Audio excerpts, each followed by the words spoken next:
I don't know who needs to hear this, so if this is finding you, I do trust it'll be finding the right people at the right time as usual, basically.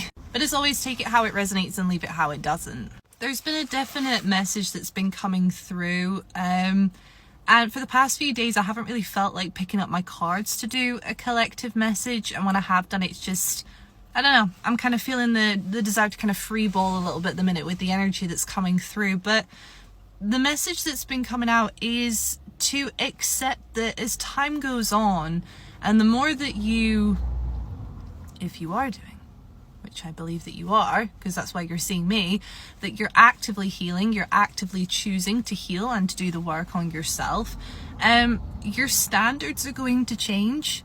The card that keeps coming into my mind's eye at the minute is the Ten of Swords. And the Ten of Swords reminds us that the darkest hour always comes before dawn. Essentially, we have to hit rock bottom.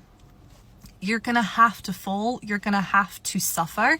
You're going to have to go through some form of monumental life circumstance, shift, change, ending, to finally realize basically something just isn't working.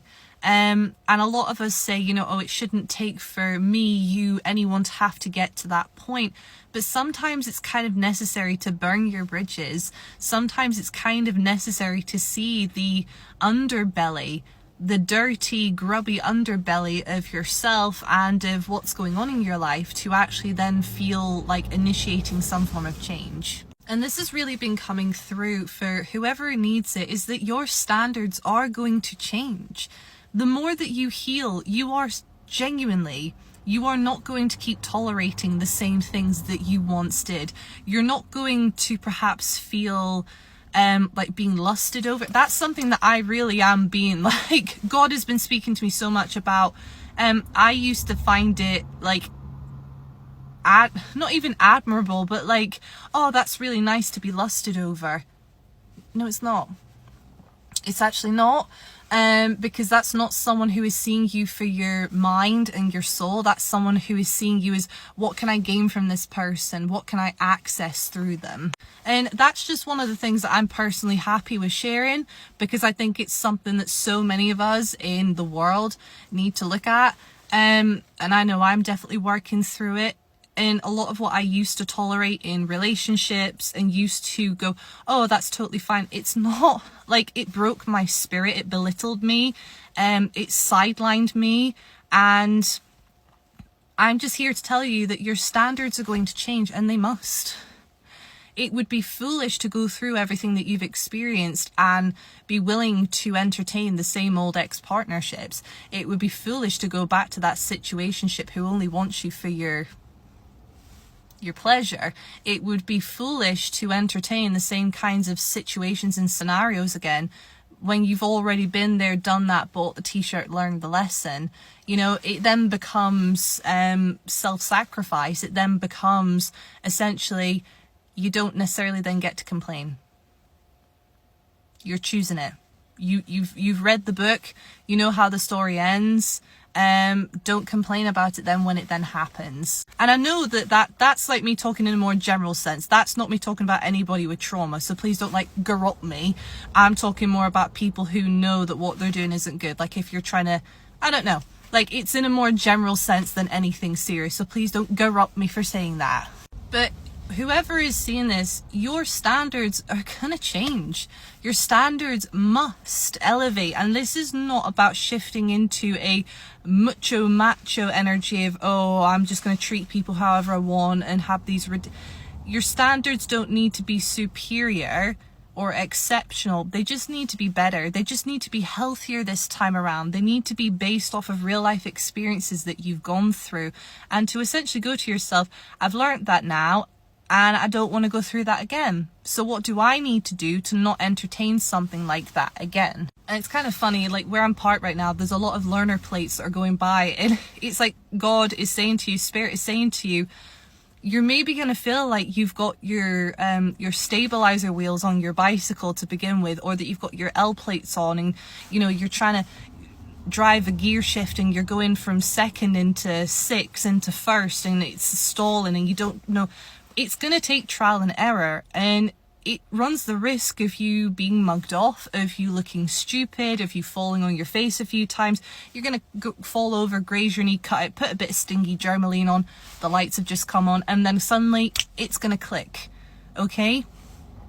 It's just about understanding that your standards will change, and it's going to take some trial and error.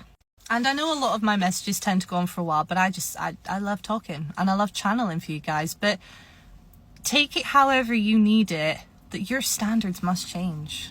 They have to.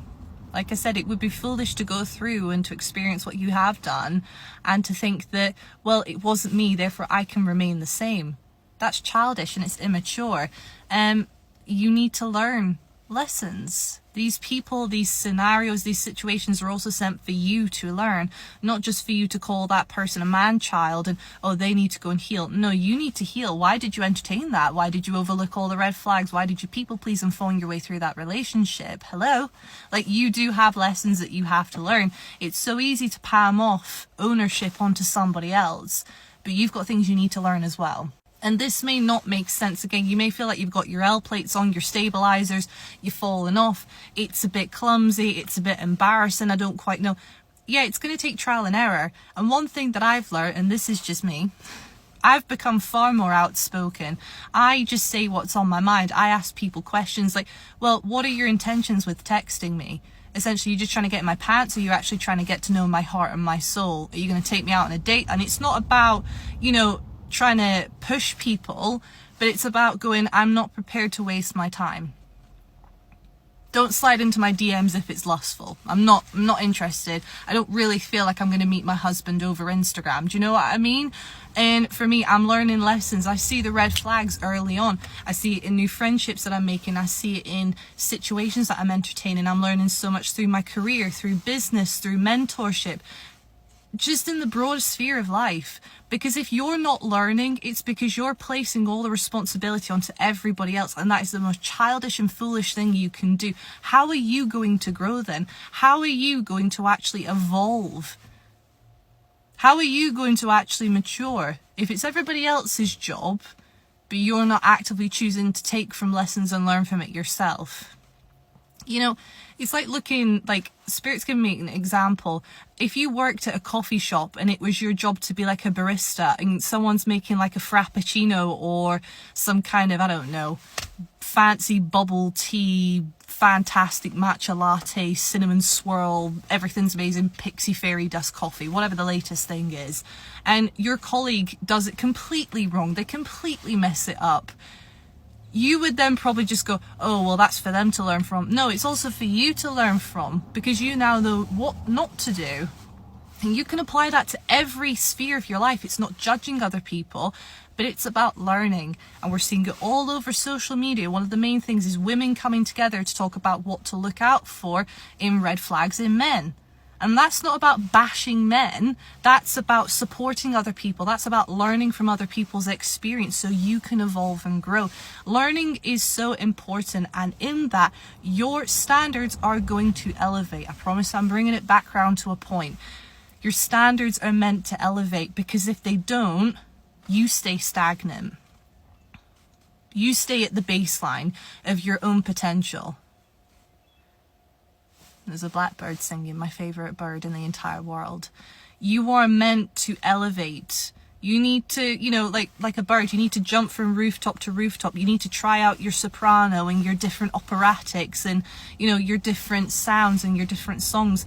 Be prepared to be seen, to fail, to flop, to make mistakes, to get into relationships that don't work out, to fall for the breadcrumbs again, to fall for the red flags, but then to put yourself, in positions of applying for a job and messing up the interview. But again, it's about learning, and it's also about understanding that maybe certain situations you can actually choose to stop putting yourself in because you're learning that your standards have changed.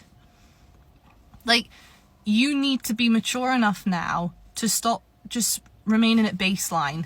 And apparently it's everybody else's responsibility to grow and to evolve. But what about your responsibility to yourself? If your standards aren't changing, it's because you're choosing to continue settling. Because apparently you don't need to change. No, you do. Because if you don't change, nothing around you is really going to. You're not a DIY project, but you're not meant to remain stagnant for the rest of your life. I just want to put that out there.